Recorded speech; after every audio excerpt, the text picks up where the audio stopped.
ओम शांति। आज प्यारे मीठे बाबा की मुरली मंथन की डेट है 25 अक्टूबर 2021। तो भगवान हमेशा की तरह हमें फिर से वो याद दिला रहे हैं कि अब पुरानी दुनिया का अंत होने वाला है। ये पुराना खंडहर अब जाने वाला है, नया महल आने वाला है, तो इसकी तैयारी कर लो। और गद्दी नशीन बनने की निशानी क्या है, उनके क्या शौक है, कैसे वो ऑलराउंड सर्विस करते हैं, इसको बाबा ने समझाया। फिर बाबा ने कहा कि पावन दुनिया में कौन राज करेंगे, नई दुनिया का राज भाग कैसे मिलेगा, उस पर बाबा ने रोशनी डाली। फिर बाबा ने बताया कि मनुष्य सृष्टि में सबसे ऊंच पोजीशन किसका है। तो सबसे ऊंचे से ऊंचा कौन है? भगवान शिव परमात्मा। और उसके बाद कौन है? आप बच्चे। इसके बाबा ने क्लियर किया। देह अभिमान की ग्रहचारी यज्ञ में विघन रूप बनती है। क्योंकि हम क्यों बनता है विघन रूप? क्योंकि हमें जो मिला ना, हम उस पर संतुष्ट नहीं होते हैं। तो उसके लिए ये बात हमेशा ध्यान रखिए कि जो था वो अच्छा था, जो बाकी है वो बेहतर है, और जो आगे चलकर मिलेगा वो तो बेहतरीन होगा। तो हम हमेशा संतुष्ट रहेंगे, हमेशा खुश रहेंगे। ईश्वरीय शान में स्थित रहकर हर कर्म शानदार बना लेंगे और अपने रिश्तों को संभालेंगे।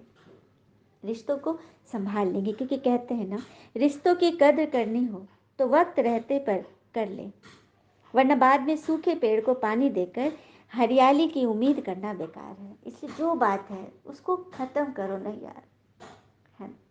चलिए भगवान से हम सुनते हैं। बाबा ने कहा, मीठे बच्चे, इस पुरानी दुनिया का अब अंत है, इसलिए संगम युग पर तुम्हें भविष्य राजाई के लायक बनना है। फाइनल पेपर आने वाला है एग्जाम का, तो बच्चे उसकी तैयारी कर लो अच्छे नंबर से पास होने के लिए, और नंबर ऐसा मिलेगा जो तुम भविष्य में राजा बन जाओगे। प्रश्न है, बच्चों में कौन सा शौक हो तो गद्दी नशीन बन सकते हैं। राज तख्त मिलेगा तो कौन सा शौक होना चाहिए? तो ऑलराउंड सर्विस करने का शौक हो तो गद्दी नशीन बन सकते हैं। जो ऑलराउंड सर्विस कर बहुतों को सुख देते हैं, उन्हें उसका उजूरा भी मिलता है। बच्चों को हमेशा हर सर्विस में हाजिर रहना चाहिए। ऐसा होशियार बनो जो माता पिता का शो करो। मम्मा पापा कहते हो तो उन जैसा बनकर दिखाओ। भगवान कह रहे हैं कि माता पिता का शो कौन बच्चे करते? जो माता पिता के नियमों पर चलते हैं, ऑलराउंड सर्विस के लिए। सर्विस का मौका मिले तो उसे कभी छोड़ना नहीं, क्योंकि यह भगवान की डायरेक्शन है। गीत है, इस पाप की दुनिया से हमें दूर ले चलो। ओम शांति। सिर्फ मीठे मीठे ब्रह्मा कुमार कुमारियां ही ये जानते हैं कि पाप की दुनिया, पुण्य की दुनिया किसको कहते हैं। सही बात है ना। पाप की दुनिया है अभी ये कलयुग, यहाँ सिर्फ पाप ही हो रहा है, विकर्म ही हो रहे हैं। और पुण्य की दुनिया है सत्युग, जहाँ से पुण्य ही होता है, क्योंकि पुण्य आत्मा ही वहाँ पहुँचते हैं, पवित्र आत्मा। लेकिन किसी को यह पता नहीं है कि पावन दुनिया कब स्थापन होगी। अभी तुम नॉलेजफुल बने हो, इसलिए नॉलेज पाकर सबको यह राज बताओ। यही तो बाबा कहते हैं कि सर्विस यही करनी कि तुम्हें सबको बताना है, कोई भी रह न जाए। बौद्धियों का धर्म स्थापन करने वाले बुद्ध हैं, क्रिश्चियन लोग का धर्म स्थापक क्राइस्ट करते हैं। तो सबने अपने अपने धर्म को स्थापन किया ना, तो यहाँ परमात्मा आकर आदि सनातन देवी देवता धर्म स्थापन कर रहे हैं, तो उनके बारे में ही बताना है ना सबको। लेकिन जिनकी बुद्धि में होगा, खुद जिनकी बुद्धि में होगा वही तो औरों को समझाएंगे ना, क्योंकि नंबर वार है ना सभी। सर्विसेबल बच्चों की बुद्धि में सारा समय ज्ञान टपकता रहता है। बाबा किसकी तरफ इशारा कर रहे हैं, सबको अपना समझना है। हाँ, जो जीते जी बाबा का बनते हैं तो कहते हैं बाबा हम आपके हैं। छोटा बच्चा तो कह ना सके, क्योंकि इसको समझ ही नहीं है, बुद्धि ही नहीं है।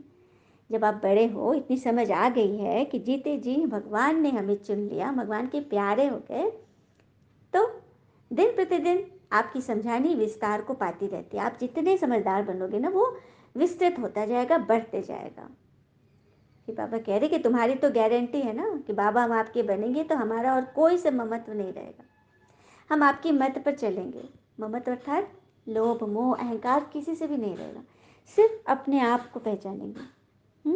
और ईश्वर ने जो हमें सब कुछ दिया है, सारे गुण हमारी आत्मा में डाल के बाबा ने भेजा है। प्रेम सुख शांति आनंद शक्ति ज्ञान पवित्रता सभी आत्मा के अंदर बराबर बराबर दिया है, लेकिन फिर भी हम उसको यूज न करें। चलिए छोटी सी कहानी सुनते हैं। ऊंट छोटा सा ऊँट और उसकी माँ ऊँटनी। तो एक बार एक ऊँट के बच्चे ने अपनी माँ से पूछा, ऊँटनी से, कि माँ, ये हमारे पीठ पर ये बड़ा सा कुबड़ क्यों है? तो ऊँटनी ने कहा कि बेटे, हाँ, हम लोग रेगिस्तान में वहाँ पानी की कमी होती है ना, तो हम लोग उसको पानी को अंदर स्टोर कर लेते हैं, तो वो कुबड़ में जमा होता है और हम कितने दिनों तक बिना पानी के रह लेते हैं। तो बोला, अरे वाह, तो बहुत अच्छा है। फिर पूछा, माँ, हमारे एड़ी में मोटे मोटे गड्ढे जैसे क्यों लगे रहते हैं? तो फिर माँ ने समझाया कि बेटा, हम लोग बालू पे चलते हैं ना, तो यदि वो गड्ढा नहीं लगा होगा मांस का, तो हमारी हड्डियाँ गल जाएगी। मतलब इतना धूप होता है, इतना ये होता है, और हमें तो बराबर चलना है, इसीलिए वहाँ पे ऐसे ईश्वर ने ऐसी व्यवस्था करी कि हम अच्छे से चल सके। तो बोला, अरे वाह, ये तो और भी अच्छा है। फिर पूछा, माँ, हमारी आंखों के नीचे के बड़े बड़े बाल क्यों होते हैं? तो माँ ने फिर समझाया, बेटे, हम लोग धूप में चलते हैं, सूरज की तेज किरणें हमारे ऊपर पड़ती है, और बालू पे चलते, रेगिस्तान में वहाँ तूफान बहुत आते हैं, तो उस तूफान से हमारी आंखों के अंदर बालू से नुकसान ना हो, इसलिए वो प्रोटेक्शन के लिए वो लंबे लंबे बाल हैं। फिर उस बच्चे ने एक लास्ट सवाल किया, जिससे उसकी माँ तो एकदम चुप रह गई, कुछ बोल ही नहीं पाई। उस बच्चे का सवाल था, माँ, जब हमारे में इतने गुण हैं, हम रेगिस्तान में रहने वाले हैं, तो फिर हम ये सर्कस में क्या कर रहे हैं?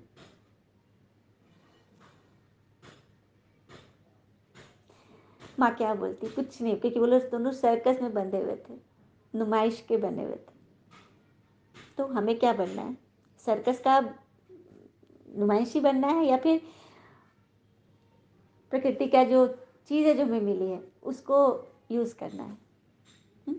भगवान ने ये सारी चीज़ें हमारी प्रोटेक्शन के लिए पहले से दे के रखी है, फिर भी हम ना करें तो हम माया के कैदी बन जाएंगे। सर्कस में हमारा नाच नचाएगी, खेल खिलाएगी हमसे। नहीं बनना है ना ऐसा। तो अपनी चीज़ों को यूज़ करना है। और समस्या पर कहते हैं ना कि जिंदा लोगों के सामने समस्या आती है, मुर्दों के सामने तो लोग रास्ता छोड़ कर निकल देते हैं, उनके सामने तो कोई जाता नहीं। हुँ? तो अब जिंदा होना तो समस्या है, उससे निपटने के लिए भगवान ने बुद्धि दी है, उसको खोलना है। और बुद्धि खोलने के लिए श्रीमत मिल रही है, तो रोज रोज नियम से इसे सुनना है। अच्छा, मीठे मीठे बच्चों प्रति भगवान की नमस्ते, हम बच्चों की भी प्यारे शिव पिता को नमस्ते। और बाबा दिल से सभी आत्माओं की तरफ से आपको वेरी वेरी गुड मॉर्निंग। धारणा के लिए मुख्य सार है, पहली पॉइंट, देह अभिमान की ग्रहचारी ही यज्ञ में विघन रूप बनती है, इसलिए जितना हो सके देही अभिमानी बनने का पुरुषार्थ करना है। देह अभिमान की ग्रहचारी, ये जो अहंकार है ना, किसी को नहीं छोड़ती है। हुँ? और अहंकार में क्या होता है ना कि हमें शिकायत रहती है सबसे पहले तो खुद से, खुद को ही हम जस्टिफाई नहीं कर पा रहे हैं। तो उस पर कहते हैं ना कि अगर हमें किसी एक से शिकायत है तो उससे बात कर लें। यदि हमें अधिकतर लोगों से शिकायत है तो खुद से बात कीजिए, क्योंकि कमी उन लोगों में नहीं, आप में है। दूसरी पॉइंट, अपनी पढ़ाई और सतयुगी पद की पोजीशन की खुशी व नशे में रहना है, श्रीमत पर चलना है, कोई भी भूल नहीं करनी है। अपनी पढ़ाई और सतयुगी पद के पोजीशन की खुशी व नशे में रहना है। नशे में रहना है, लेकिन अहंकार में नहीं रहना है, क्योंकि अभी कुछ थोड़ी ना मिला है, हमें तो सब कुछ मिलेगा सत्युग में। अभी तो उसके लिए घोटा जा रहा है, अपनी घोट तो नशा चढ़े, जितना घोटेंगे ना उतना ही वो नशीला बनेगा, हमें और पद दिलाएगा। इस श्रीमत को मन में अंदर अंदर घोटते रहे, कोई भी भूल नहीं करनी है। वरदान है, ईश्वरीय शान में स्थित रह, हर कर्म शानदार बनाने वाले, सर्व परेशानियों से मुक्त भव। ईश्वरीय शान में स्थित रह, हर कर्म शानदार बनाने वाले, सर्व परेशानियों से मुक्त भव। सदा इसी ईश्वरीय शान में रहो कि मैं बाप दादा की नूरे रत्न हूँ, हमारे नैनों व नजरों में कोई भी चीज़ समा नहीं सकती। इस शान में रहने से भिन्न भिन्न प्रकार की परेशानियां स्वतः समाप्त हो जाएगी। क्या कहा बाबा ने कि हमारे नैनों व नजरों में ईश्वर के अलावा और कोई चीज नहीं समा सकती, मैंने कोई किसी में हमारी आंखें डूबे नहीं, किसी के ख्यालों में खोए नहीं, हम सदैव सबको लेके चले, सबके लिए चले, लेकिन नैनों में समाये रहे सदा भगवान, उनकी श्रीमत। तो भिन्न भिन्न प्रकार की परेशानियां समाप्त हो जाएगी, कोई भी प्रकार की कंप्लेन नहीं रह सकती। कोई भी प्रकार की कंप्लेन नहीं रहेगी। जितना जो अपनी ऊंची शान में स्थित रहते हैं उन्हें मान भी स्वतः प्राप्त होता है। अपनी ऊंची स्थान में स्थित रहो, आत्मा की शान में, और उनके हर कर्म शानदार हो जाते हैं। उनके कर्म पर कोई उंगली नहीं उठा सकता, क्योंकि वो अपने शान में स्थित है। आत्मिक दृष्टि से हर काम कर रहे हैं तो वहां पे परमात्मा के हस्ताक्षर है। किसी देवभान में नहीं, फलाना ऐसे बोलेगा, वैसे बोले, उसने ऐसे कहा, नहीं, इन सब से ऊपर अपनी ईश्वरीय शान में स्थित रहो। और कभी भी ये नहीं सोचना है कि हम अकेले हैं। यदि आप अकेले हो तो समझो कि ईश्वर का वरदान है। अकेले को एकांत में बदल लो।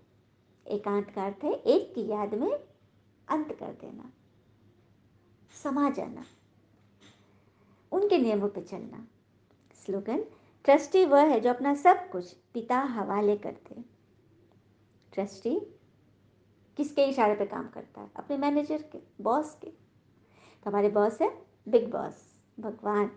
उन्होंने हमें ये सेवा दी है, ये घर दिया, ये शरीर दिया, ये आत्मा दी, सब कुछ भगवान के हवाले। तन मन धन संबंध संपर्क सब कुछ भगवान के हवाले। मतलब कोई भी बात हो, परेशानी हो, प्रॉब्लम हो, तो सबसे पहले ईश्वर के हवाले। ईश्वर से बातचीत करके सारे प्रॉब्लम का सोल्यूशन आराम से मिलता है। अच्छा, ओम शांति। शुक्र है मीठे बाबा, वो बाबा के प्यारे प्यारे बच्चे।